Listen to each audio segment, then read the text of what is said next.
வணக்கம். என் பேர் செல்வகுமாரன், ஃபிலிம் டைரக்டர்னா. இந்த வீடியோவில் இருக்கான இவன் பேர் வந்து கிருஷ்ணபிரசாத். ஆக்சுவலாக என் ஊர் வந்து பாலக்காடு, இருக்கிறது பெங்களூர். அப்படி பல ஊர்களை சொல்லுவான். ஆனால் எந்த ஊரும் ஒரிஜினல் ஊர்கள் கிடையாது.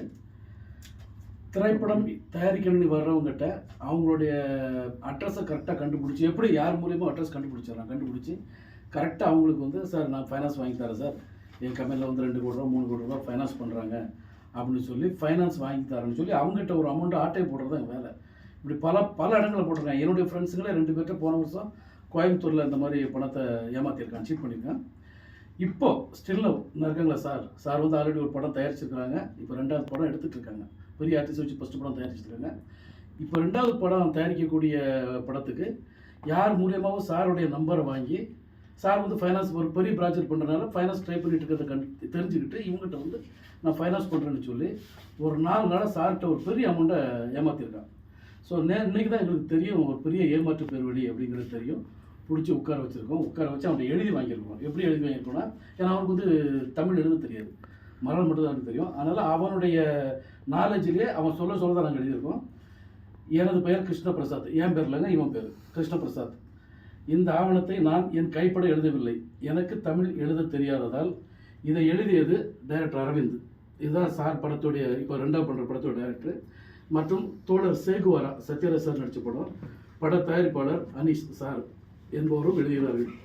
நான் கேரளாவில் பாலக்காட்டில் உள்ள பொல்புலி என்ற கிராமத்தில் சித்தூர் சாமிக்குட்டம், அவங்க அப்பா பேர் வந்து சாமிக்குட்டம், வசித்து வருகிறேன். நான் பல வருடமாக பட தயாரிப்பாளர் என்றும் இயக்குனர் என்றும் போலி ஆவணங்களை தயாரித்து வைத்துக்கொண்டு புதிதாக படங்களை இயக்கிய தயாரிப்பாளர்களை குறிவைத்து இந்த படத்தை நான் விநியோகித்து தருவதாகவும் பொய்யான ஆவணத்தை காட்டி அவர்களிடம் பல லட்சங்களை ஏமாற்றி பெற்றுள்ளேன். இது போன்று 10 வருடங்களாக நான் பல தயாரிப்பாளர்களையும் பல இயக்குநர்களையும் நான் ஏமாற்றியுள்ளேன். இது மட்டுமல்லாமல் என்னிடம் வாய்ப்பு கேட்டு வரும் பெண் நடிகைகளை நான் தவறான பாலியல் துன்புறுத்துகளை செய்துள்ளேன். உண்மைதானே? பொய் இல்லையே? நான் சொல்றது பொய் இல்லையே? பல பெண்களை ஏமாத்திருக்கீங்களா? ஏமாற்றியுள்ளேன். இப்போது அனீஸ் எட்மண்ட் பிரபு சென்னை அவர்களை தற்சமயம் ஏமாற்றி தலா 1 லட்சம் பணத்தை பெற்றுள்ளேன். அது மட்டுமல்லாமல் அந்த படத்தில் பெண் நடிகையை பாலியல் துன்புறுத்தல் செய்து மாட்டியதால் இப்போது தவறை உணர்ந்து இனி சினிமாவில் இதுபோன்ற தவறை செய்ய மாட்டேன் என ஒப்புக்கொள்கிறேன். தற்போது என்னிடம் பணம் எதுவும் இல்லாததால் என்னுடைய மொபைல் ஃபோனை இவர்களிடம் ஒப்படைத்துவிட்டு 1 வாரத்தில் 1 லட்சம் பணத்தை அனீஸ் எட்மண்ட் அவர்களிடம் கொடுத்துவிட்டு எனது செல்ஃபோனை திருப்பி பெற்றுக்கொள்கிறேன். பணத்தை கொடுத்து கைபேசியை வாங்கும்போது இதே போன்ற ஆவணத்தை வெளியிடுவேன். அதற்குள் சிறிது காலம் அவகாசம் தர வேண்டி கேட்டுக்கொள்கிறேன். இதுபோக நான் நாசம் செய்த பெண் பல பெண்கள் பெயர் சொல்ல விரும்பவில்லை. ஆனாலும் அந்த பெண்களுடன் தவறான முறையில் இருந்ததற்கு ஆதாரம் உள்ளது. அந்த பெண்ணிற்கும் நஷ்டஈடு வழங்க தயாராக உள்ளேன் என்று இவர் சொல்லியிருக்காருங்க. இந்த லெட்டரில் அவர்கிட்ட கேட்டு தான் எழுதியிருக்கோம். பட் எந்த பெண்களை வந்து அவங்க பெயர்களை சொல்ல விரும்பலை. பட் பெண்கள்லாம் இருக்காங்க, சொல்ல விரும்பலை. ஏன்னா பாவம் பெண்கள் பற்றி தெரியும், சொன்னால் அவங்க பேரெலாம் கெட்டு போங்கிறதுக்காண்டி அவங்க பேரெலாம் சொல்லலை. இந்த பேர் வழி எல்லாரும் பார்த்துக்குங்க. மிகப்பெரிய ஏமாற்று பேர் வழி. அவர் சென்னை மட்டும் இல்லை, தமிழ்நாடு மட்டும் இல்லை, கேரளா, ஆந்திரா, கர்நாடகா எல்லா ஊருக்கும் போய் ஏமாற்றிட்டு இருக்க ஒரு மிகப்பெரிய ஏமாற்று பேர் வழி. தயவுசெய்து புதிதாக திரைப்படம் தயாரிக்க வரும் தயாரிப்பாளர்களே, புதிதாக திரைப்படம் இயக்க வரும் புதுமுக இயக்குநர்கள் எல்லோருக்கும் என்னுடைய ஒரு பணிவான வேண்டுகோள்.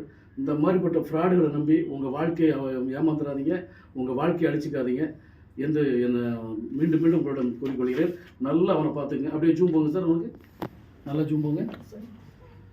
இதுதான் சார் அந்த ஏமாற்று பேர்வழி கிருஷ்ணபிரசாத். சொல்கிறான் கிருஷ்ணபிரசாத்.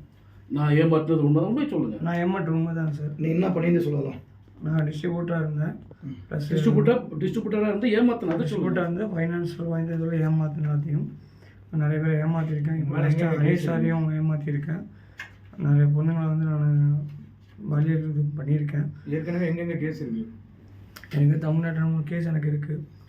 தமிழ்நாட்டில் விருகம்பாக்கம் போலீஸ் ஸ்டேஷன், வடபழனி எல்லாம் சொல்லுங்கள் இருக்குல்ல? தமிழ்நாடு விருகம்பாக்கம், வடபழனி, சென்னையில் இருக்கிற வடபழனி விருகம்பாக்கம் போலீஸ் கேஸ் இருக்குது எனக்கு. பெங்களூர் நிறைய ஏற்றிருக்கேன் sir. Trichy Musiri case, Bangalore distributor ஏமாற்றிருக்கேன். கோயம்புத்தூர் நீ பெங்களூர் என்ன பண்ணுறது சொல்லு. அதே போல் சார் இந்த நேற்று நைட்டு பேசின விஷயம் பெங்களூர் சொல்லு. என்ன பண்ணுற பெங்களூர் என்ன பண்ணிட்டு இருக்கா சொல்லு. டிஸ்ட்ரிபியூட்டர் என்ன பண்ணிருக்காங்க அந்த மாதிரி சொல்லி ஃபேக்காக இருக்கு. பெங்களூர் டிஸ்ட்ரிபியூட்டர் என்ன பண்ணிட்டு இருக்கா? இல்லை நீங்கள் பெங்களூரில் டிஸ்ட்ரிபியூட்டர்னு சொல்லி பொய்யான விதம் பண்ணிட்டு இருக்கீங்க. இல்லை சார் நான் பெங்களூர் டிஸ்ட்ரிபியூட்டர் பொய்யா பண்ணிட்டு இருக்கேன். டிஸ்ட்ரிபியூட்டர்னு சொல்லி நான் பொய்யான வேறு வேலைகள் பண்ணிட்டு இருக்கேன். டிஸ்ட்ரிபியூட்டர் பாதிக்கப்பட்ட பெண்கள் பல. இனி இப்படி செய்ய என்னால் பாதிக்கப்பட்ட பெண்கள் பலர். நாங்கள் வந்து இதை சொல்லி ஒன்று சொல்ல வைக்கணும்னு சொல்ல முடியாது. இல்லை நீங்கள் சொல்ல வைக்க சொல்லி நானும் தான் சொல்லிட்டு இருக்கேன். ஆமாம், அது உன்னுடைய உன்னை எப்போ எங்ககிட்ட மாட்டேன் அதுக்கு ஆதாரம் இருக்குது. ஆமாம் சார் அதை சொல்லுவோம். எப்போ மாட்டினா அப்படியே எல்லாம் பேசி எல்லா டீட்டெயில்ஸும் கலெக்ட் பண்ணி கட் பண்ணி இப்போ நான் கையெழுத்து போடுறதோட இன்னும் ஒன்று இருக்குது சார். செக் கொடுக்குறாங்க சார் எல்லாத்துக்கும். செக் அப்படி திரும்ப அப்படி திரும்ப திரும்ப எனக்கு வந்து சார், என்னோட 1.5 கோடி செக் 1.5 கோடி ரூபாய் செக் 1.5 கோடி. சாரி சாருக்கு வந்து 1.5 கோடி செக் கொடுத்து சாருக்கு வந்து ப்ரொடியூசர் சாருக்கு வந்து ஃபைனான்ஸ் வாங்கி தரேன்னு சொல்லி இவனே நான் தான் ஃபைனான்ஸ் சார், நான் வந்து ஃபைனான்ஸ் கம்பெனியுடைய பினாமி, நான் தான் எல்லாத்துக்குமே பொறுப்பு அப்படின்னு சொல்லி சாருக்கு 1.5 கோடி ரூபாய் செக் கொடுத்துருக்காங்க. ஆனால் அந்த அக்கௌண்ட்டில் 1 ரூபா கூட கிடையாது. திருப்பி நாங்கள் அந்த பேங்க்கில் போய் பார்க்கும்போது அந்த மாதிரி செக் அந்த பேங்க்கில் காசே கிடையாது. அது மட்டும் இல்லாமல் 2 பொண்ணுங்க நடிக்க வந்திருக்காங்க பெங்களூர்லேருந்து. அந்த பொண்ணுக்கு வந்து 7 லட்சம் ரூபா ஒரு பொண்ணுக்கும், இன்னொரு பொண்ணுக்கு 4 லட்சம் ரூபாய்க்கும் செக் கொடுத்துருக்காங்க. ஸோ பேங்கில் போய் பார்க்க அந்த பொண்ணுங்களை பார்க்கும்போது அது வந்து அங்கே 10 பைசா பேங்கில் கிடையாது. ஸோ செக் அவ்வளோ செக் வச்சுருக்காங்க. எல்லா செக்கையும் நாங்கள் பிடிங்கி வச்சுருக்கிறோம்.